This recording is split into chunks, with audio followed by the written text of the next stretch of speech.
Fala galera, beleza? Professor Rodolfo Gracioli aqui para mais uma dica de atualidades, um super tema. Vou deixar aqui uma dica sobre o tronco meio ambiente, um dos temas mais recorrentes nas últimas provas, isso por conta da ampla mobilização que essas discussões fornecem para os noticiários, para organizações não governamentais, para a política ambiental especificamente e para a sociedade civil como um todo. Antes de qualquer coisa, não esquece de deixar o seu like no vídeo, de se inscrever no nosso canal, curtir, deixar o seu desabafo, compartilhar, deixar algo aqui para que a gente consiga movimentar esse nosso canal e produzir um material de qualidade para que chegue até você e você esteja sempre muito bem informado. Tudo bem? Separei aqui então o início da nossa discussão para falar um pouquinho sobre conferência ambiental. Afinal de contas, a conferência de 2019 poderia ser realizada no Brasil, mas por uma opção do atual governo, o governo de Jair Messias Bolsonaro, alegando restrições orçamentárias, além de todo o obstáculo aí da transição política, ajustes de contas e etc. O Brasil acabou abrindo mão da conferência ambiental, a COP25, que acontecerá no Chile, em Santiago, no Chile, agora em 2019, no mês de dezembro. Então vem comigo aqui para esse recorte. Após desistência do Brasil, como eu sempre digo, gente, eu penso como examinador, certo?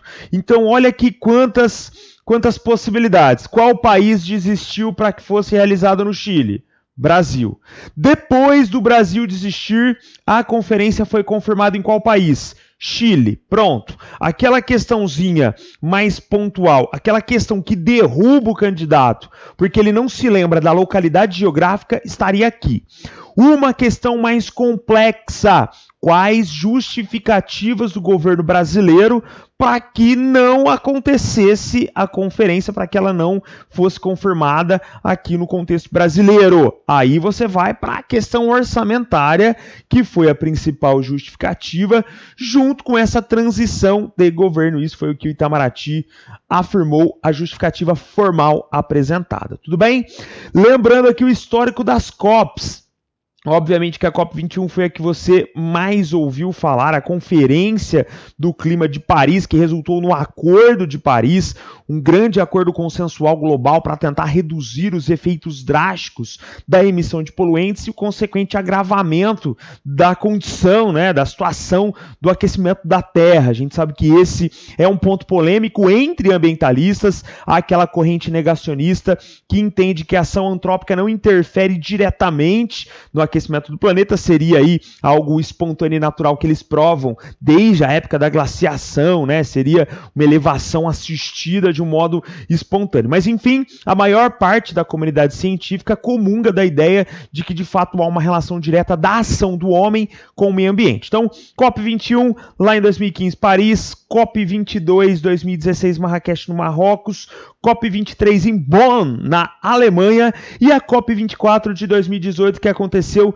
na Polônia. Só para entender um pouquinho, as conferências do clima, elas são referências para tratar aqui das mudanças climáticas do mundo e, obviamente, propor soluções para reduzir os gases de efeito estufa.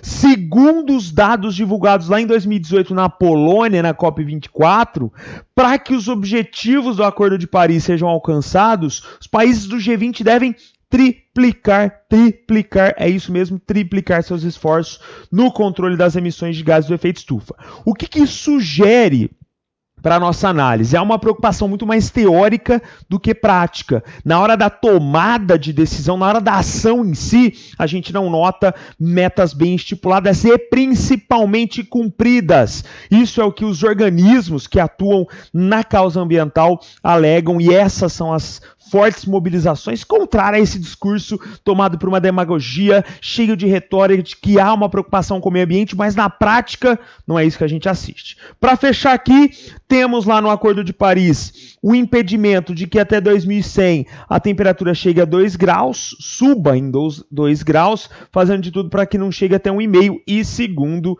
o relatório da COP24, isso ainda é possível desde que haja um esforço ainda maior.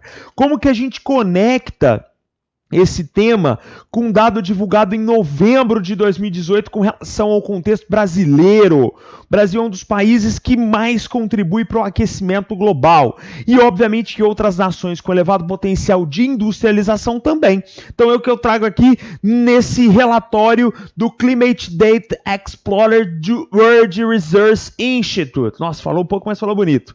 Primeiro país que mais contribui para o aquecimento global, China e Estados Unidos, os grandes poluidores do planeta. Depois aparece a União Europeia, Índia, Rússia, Japão e o Brasil fica na 7ª colocação. Ainda que tenha caído em 2% as emissões brasileiras, principalmente por conta do monitoramento com relação ao desmatamento na Amazônia, não dá para a gente tirar o nosso grau de responsabilidade como um dos países mais poluentes do mundo. Tudo bem? E olha aqui que outra notícia triste, gente. Divulgada agora em 2019, Brasil é o 4º maior produtor de lixo plástico e recicla apenas 1%. Pessoal, falando sério aqui, essas pautas, elas mostram como há um trato muito secundário e como essas questões não são entendidas e enfrentadas na prioridade, na urgência e na emergencialidade que o tema suscita. Olha esse número, a gente recicla pelo menos 1%. Li aí sobre o carnaval em Olinda, produção de 50 toneladas de lixo reciclável durante o carnaval. Lógico, muitas pessoas vivendo dessa coleta, mas é preciso uma atenção a esse tipo de tema, tudo bem? Para falar um pouquinho desses dados do Fundo Mundial para a Natureza, o Brasil produz 11 milhões de toneladas de lixo plástico por ano, é o 4º maior produtor, atrás de Estados Unidos, China e Índia. 3 grandes potências industriais, 3 grandes polos da industrialização que obviamente tem essa relação degradante com o meio ambiente no sentido de produção maciça. Tudo bem? O que chama atenção no critério negativo do Brasil é a baixa porcentagem de reciclagem. O Brasil, ou melhor, o Brasil, no caso, é um dos que menos recicla, apenas 1,2% é reciclado, pouco mais de 145 mil toneladas. O Brasil, então, produz mais de 11 milhões de toneladas de lixo plástico por ano. Cada brasileiro produz 1 quilo de lixo plástico por semana. Gente, é a teoria dos R's, reduzir, reutilizar, reciclar, enfim, a gente precisa entender que isso cria impactos diretos para a nossa e para as futuras gerações. 1 quilo de plástico por semana por brasileiro. Cerca de 145 mil toneladas são recicladas, 2,4 milhões de plásticos são descartados de forma irregular, mais de 7 milhões de toneladas ficam em aterros sanitários e mais de 1 milhão de toneladas não é recolhida no país. Se a gente pegar a reciclagem como um todo, a gente fica atrás de países como Iêmen e Síria, inclusive abaixo da média mundial, que é de 9%.